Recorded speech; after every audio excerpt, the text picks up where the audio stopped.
What's up, John? Yo, what's going on? How's the tennis game going? Good. I've been playing a little bit less now that we're in winter slash, I mean, it's not winter, but indoor season in New York, but still trying to get out there when I can. You me both. My golf game has decreased significantly since the rain came, but we get up there. They dome tennis courts. They don't dome golf courses.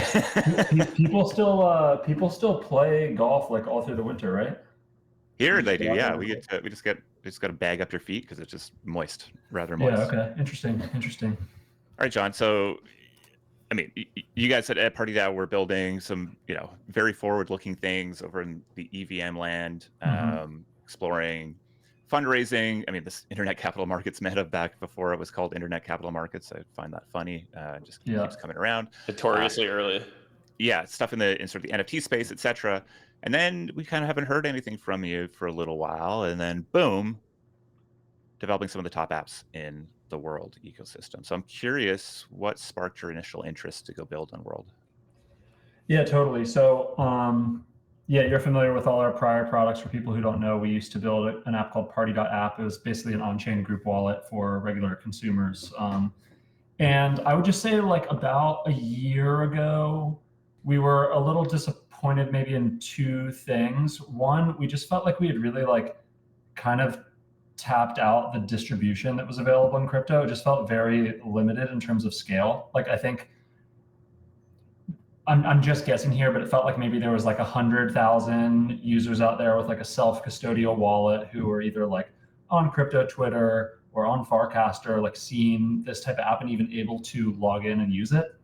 And so that felt pretty limited. And then also, obviously, like if you're familiar with that product, it's a pretty like novel new behavior, pretty like cutting edge, like group formation and doing all these actions on chain. But I'm not sure it really felt super simple in a way that could reach a mainstream audience. So we wanted to build something that solved both of those problems. Like one, make something really simple that had like a clear value prop where crypto actually was solving a problem someone had today. And then second, tap into a new form of distribution. And actually, we were experimenting with a few different things, but at the time, we heard about World and the World Apps like mini app store ecosystem that was going to be launching soon. And initially just decided, hey, let's just try something here as an experiment. And so we didn't really decide like we're pivoting to World. It was really like, let's see how this goes. And as soon as we tapped into that distribution, we were seeing scale like orders of magnitude higher than anything we'd ever seen. And at that point, honestly, it was really exciting and felt pretty clear that this should become more and more of our focus over time. So it was a few months of like shifting away from Party and towards this stuff until the difference in scale and volume and basically every metric was so different that it was like, okay, this is clearly what we should be doing now. Can you just maybe put a finer point on what about your kind of group wallet or group action hypothesis was wrong? Yeah, I mean, we could have a whole other show about that. I guess I would just say maybe the first thing on distribution is just like, I feel like the number of total people with a self-custody wallet, even for like a lot of new behaviors right now today, is so limited that I'm not even sure you can reach the scale of like a major billion-dollar business with a lot of these things. In fact, like just zooming out, looking at crypto today, I would say the narrative has shifted quite a bit. And I think this, like I heard you guys talking about, like fintech, neobank, meta, like whatever. I actually think maybe we're in a phase right now where like it's like the installation phase where like over the next 5 years, we're going to go from whatever these like certain number of users with a wallet to like 500 million users who end up in the next 5 years with a self-custody wallet. But again, just laying out a potential path. But the way that happens for those users is they get onboarded via something pretty basic, like a modern fintech app with crypto swaps and yield on the back end. And it's really simple. It appeals to everyone. They download it, they get better yield. It's like really simple. And then once you have that network out there, that distribution of 500 million people in the world who actually have a wallet, now you could maybe go build something like Party where that's your potential TAM. Now those users can log in and try this new novel behavior. But I could be totally wrong, but I'm not sure that an app like Party where like, you go connect your wallet and you crowdfund something with your self-custody balance or whatever, is possible before you get that distribution of like just wallets in the market. Yeah, I think that's the sobriety that only founders who've been building for a number of years and really throwing everything at the wall to see what works can, I think, fully grok. I mean, I think it's easy maybe just to take the overly optimistic take here, but I think, yeah, installation takes time, and we're still in the early innings there, so that makes a ton of sense. Can you introduce us to the apps that you're building on World and what the core insight you had in building them was?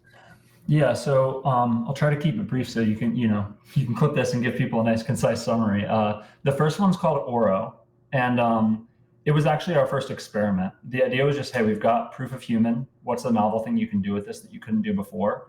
Well, you can distribute assets. Obviously, that's what WorldCoin was initially doing. So Oro, our first mini app, it was like an experimental app, just a hack that we built in like literally a week to build the MVP. But it's just a token that you can claim once a day if you're a human. That's it. It's literally a free token claim, but just on a daily basis. And that app is currently claimed by about 300,000 unique humans per day. So actually, that's roughly half of World App DAUs, or daily transacting users. Wow. So it's insane scale. Like, the coin is not worth a lot. It's like a little less than a penny. So it's like, show up at this app and claim your free penny. But it's actually pretty interesting. This is what got us started. It was like an easy thing we could build, and it just like took off immediately. It was the #1 mini app for quite a while. Now it's actually hard to say if it's #1 or #2, but I think it's #2 because #1 is our other app, which I'll explain now. So the other app, which is actually our main focus now, is called Uno. And Uno is basically an all-in-one personal finance mini app. It actually looks a lot like a wallet. Like if you pull open Uno, you're looking at it on your phone, you have like a portfolio balance. It looks really similar to Phantom or Rainbow or like any of the other wallets you've seen. But what makes it unique is it brings like basically all of the best DeFi primitives into one app and makes them super user-friendly and super intuitive. Actually, coming off of Party, one other thing I'd maybe say about Party is like it's a very fully featured product, but maybe there's a lot of complexity as a trade-off. So one principle we brought to these apps that we say internally is like everything should be smooth brain friendly, meaning like you really shouldn't have to be like wondering and thinking about how does this work or like what button do I need to click to do this the right way. So Uno takes things like a swap widget. There's a Morpho integration, so you can earn interest on your balances, either stable coins or ETH or WorldCoin, and then other basic payment stuff like send and receive crypto on and off ramp, and just makes it really, really simple and puts it all in one app. And actually, this app is now at the #1 mini app. It's at crazy scale. It does about 500,000 transactions a day, mostly swaps. Has about 100,000 daily transacting users, and total, it's now at over 5 million users with 1.6 million monthly actives. So just by like raw user numbers, the distribution and scale of like the people out there in the world who want to use crypto to do like really normal, basic financial stuff is really kind of astounding. How do you think about the opportunity here? Like, do you think can you go build $1 billion company building world apps? Yeah, so I think there's a lot of different directions it could go. I would say even right now, the scale is pretty crazy. Like obviously by users, we're actually like, we have more users than something like obviously I don't know everyone's metrics, but like Leighton said, I'm pretty sure we have more users using our app on a monthly basis or even a daily basis than like Base App, Farcaster, Phantom. Like these are pretty big companies. The trade-off is that the volume is lower and the average wallet balance is lower. I would actually say that's okay for now. I think one way you can build $1 billion company, which is really simple, is just that like world chain volumes 10x or like 100x. Mm-hmm. And 10xing from where they are now, I actually don't think is very difficult. Like because the volumes are so low, 10xing just to get on parity with like another chain, another OP stack L2 chain out there would not be too hard. Then there's other stuff we can do. So just in terms of our own user base and our own market, we can obviously we could go multi-chain, right? Like we could say, hey, you're now trading on every network. We could, get all these users in a mobile app and start to own the audience a bit more. We also have something Leighton alluded to. We have really, really successful built-in distribution with referrals. And I think this is something that's really undervalued in the crypto space is that because you have World ID giving you Sybil resistance, you can actually spend on paid referrals with pretty much zero abuse. So we can currently say to Uno users, for example, hey, go ahead and refer a user who ends up swapping $10 in our app. And if you do that, then you'll both receive 50 cents. And because it's Sybil resistant and you can't like make multiple accounts, you're only paying when you onboard unique humans.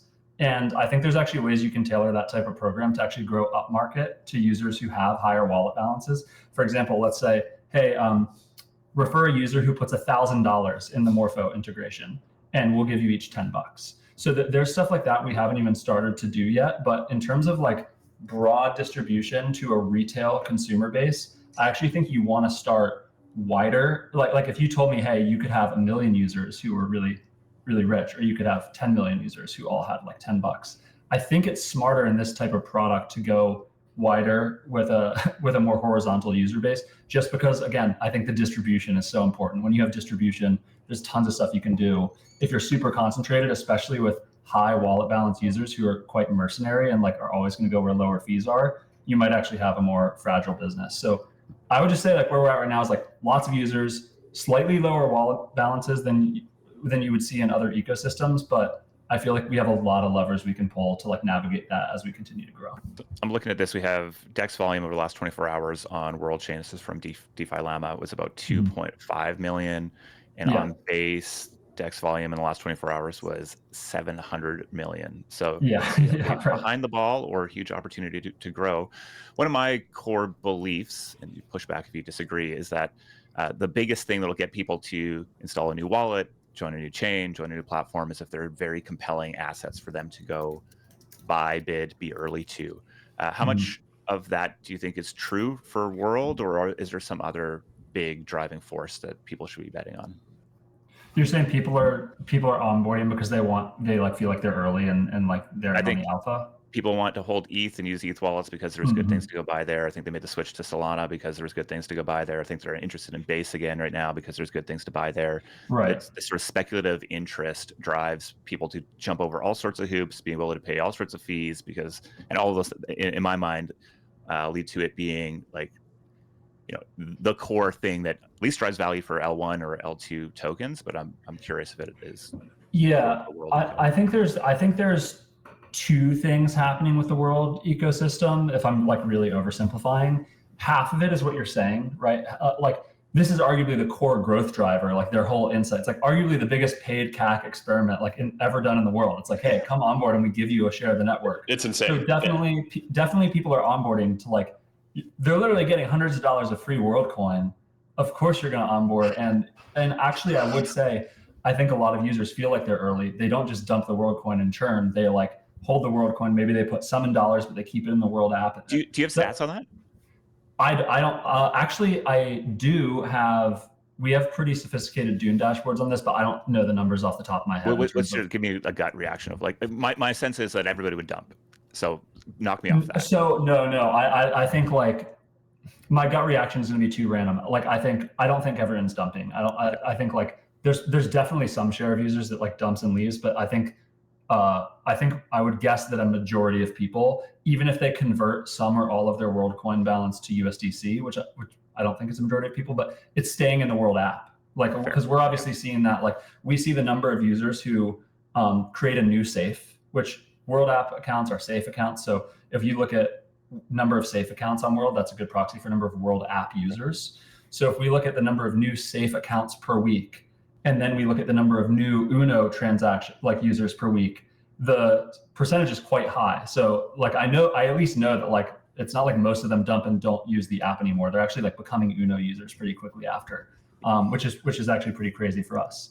I'm curious about, so one of these dynamics I think we'll see play out over the next little while is the companies competing with the startups that are building on their ecosystem. So I think, Coinbase versus Base, what Base might want is for everybody to come build on our ecosystem. What Coinbase wants is to be able to own the majority of the money flows. So anybody building a competing echo competitor in the Base ecosystem today might feel like they're a little behind the ball. Same thing with token launchpads over in Farcaster. If Clanker is the bespoke, the ordained one, a whole lot of others maybe don't go win there. You are building a wallet where the core product of this network, the core interaction point, is the world wallet.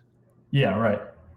So you're worried about You them think- competing, or are you just going to go kick their ass? Like, where is the Yeah, you're right that it is kind of like an awkward like relationship between the products. So when we first launched Uno, there was a little bit of feature arbitrage where the world app itself didn't support ERC20, like all ERC20s. It was like a very curated like allow list of tokens. And so we had this like a big feature arbitrage of like, well, if I want to do stuff with tokens, namely Oro, which half the daily active users are claiming, the only place I can do stuff with it is in Uno. So that was like our first conversion event of like getting hundreds of thousands of people into Uno. Now that arbitrage isn't really there in the same way, but I would just say that right now, it just seems like users really prefer, or a lot of users really love the simplicity of Uno's UI. And we still have this aggregation of features into like one interface that's really quite simple, where you're earning, swapping, paying all in one place. And you're right that like if you view both products just as like wallet, that is a little awkward, but I think the projects are going to diverge quite a bit in terms of feature set, especially on our end moving forward. I think there's a lot of stuff for us, like the way we would expand, like I mentioned earlier, with maybe referrals, maybe other chains, maybe whatever. There's a whole bunch of stuff you could add to the app. That's going to be kind of where we try to push for growth versus the world app. Like the core offering is pretty much there. I don't think they're going to be like changing things up with the level of variation that we are. Now, I would say this is kind of crazy, actually. There are more days than not where there are more swap transactions in the Uno mini app than there are in the world app, believe it or not. So the level of scale, like I'm really not trying not to overstate it or overhype what we're doing, but the amount of activity and usage of Uno is actually astounding. Imagine you're an embedded swap app inside of another app, but on a given day, those users are doing more swaps in your app than the app you're embedded inside of. That's like the level of. Then I want to sit in your strategic brain here for a second, because there's a lot of other wallets that have gone before you and sort of leveraging their distribution advantage to step into new lines of business. Where do you see as the big opportunities for Uno over the next 6 months? Yeah, I mean, I think like the biggest thing for us, just as like this type of business for the time being is to grow volumes. And so for us, it's really about, I think the main thing I would say is what I mentioned before. I'm interested in seeing if we can use our Sybil resistant referrals to grow up market to a user base that actually hasn't even onboarded to World yet, right? So this is interesting. Like World is getting a certain type of user. I actually think it's a really interesting type of user, which I'm going to come back to in a second, but they're getting a certain type of user, slightly lower wallet value. For the geos they're in, it's actually not that low of a wallet value, but compared to like Farcaster users with like just YOLOing 5K into like an earn program or whatever, it's low. But now can we take those users and incentivize them with Sybil resistant referrals to refer users who are going to put more money in their wallet? That's something that no one's done yet and that we're actually getting pretty good at, these like World ID human, like bot resistant referral programs. That's probably the number one thing. I think there are other opportunities. Like one interesting thing for us is we actually launched a Morpho integration much later than the swap stuff. And we now have 500,000 Morpho users in our app. We actually power like, I think roughly a third of Morpho activity on the entire chain. So there's definitely like another opportunity to grow like revenue potential, which is just add additional products that have different, like additional monetization. But I honestly think the easiest lever is just grow up market in terms of wallet value through smarter referral programs.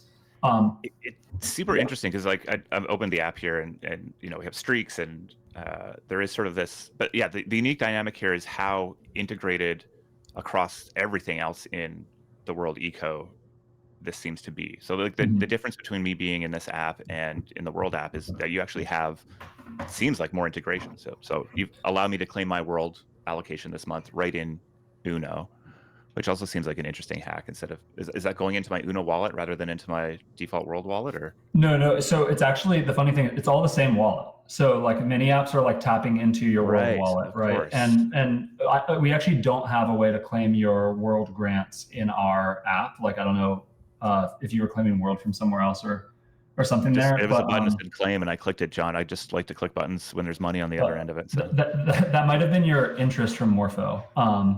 That's good. But yeah, I would just say I think it's like it's really unified. It's really simple as an interface. And one other thing I want to say just about the user base, right, is to your point earlier, people are onboarding to new crypto apps and ecosystems because there's alpha. They want to be early. That's part of it. But I would say with this user base, back to Leighton's point, there's something really powerful here, really basic, that might be harder for us to relate to as like crypto guys in the US who've been around, making money off random early meme coins or whatever for a long time. But it's just a better, it's like really competitive with global fintech products to build something that basically looks like a neobank or a fintech app on crypto rails, no KYC, and gives people access to stuff that they've never had access to before. So using like Buenos Aires, Argentinian users as an example, Danny, my co-founder, and I went down there in February to like be boots on the ground, seeing like what are people doing.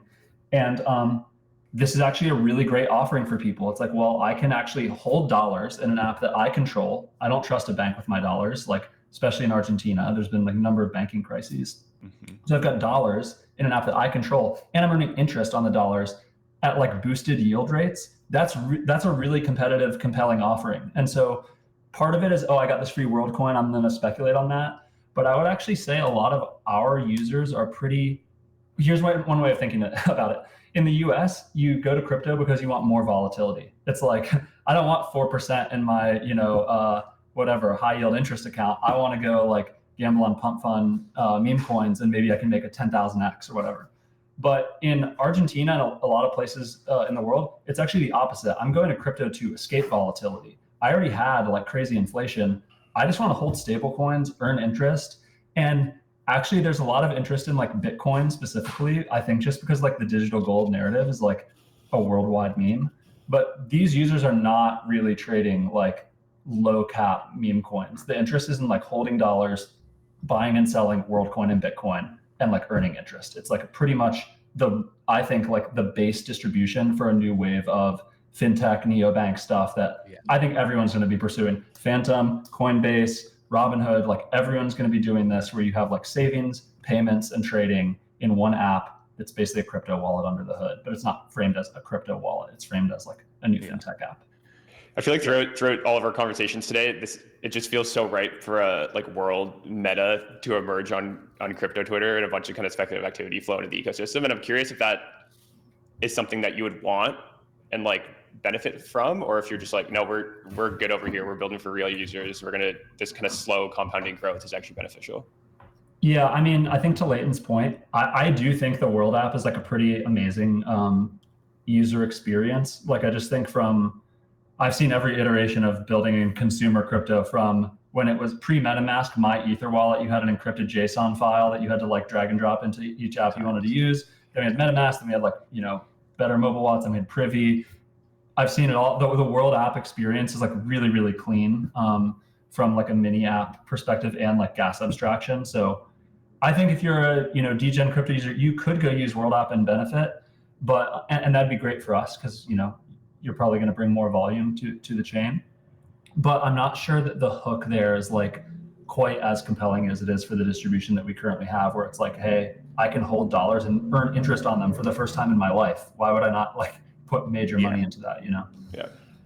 No, I think that's I think I asked the question because my sense was that there is a different undercurrent here.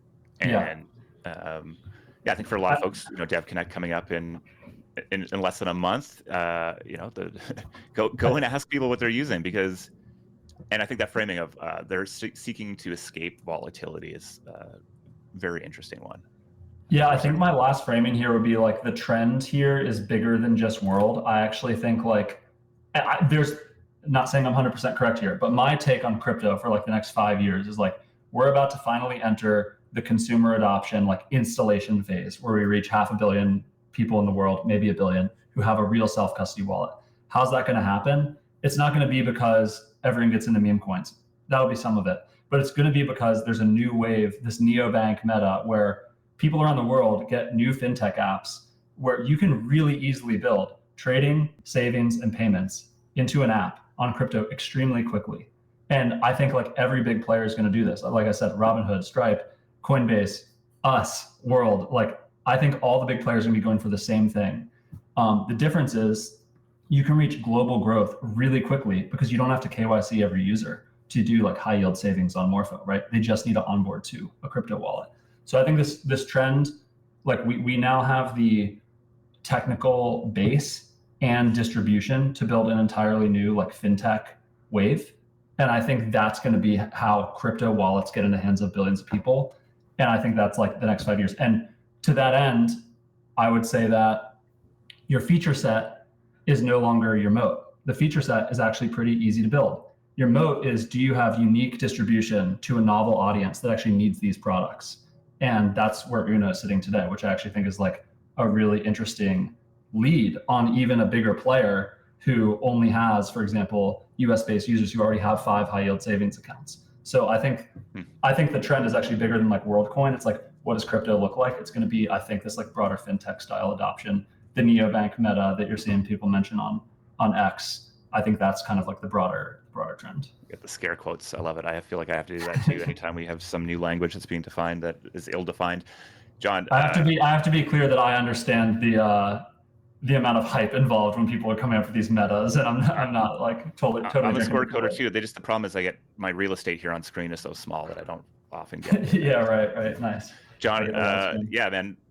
Congrats on all the progress. I think we got some great clips here. I think of you making Nice. a very clear point, and I very much agree that the competitive set you've laid out there is, I think, going to be one of the most interesting opportunities to run at and interesting ones to follow, as we see like a gazillion is not an overstatement of the amount of money and attention that I think is going to come into here. And so then asking, what is the competitive advantage that we have?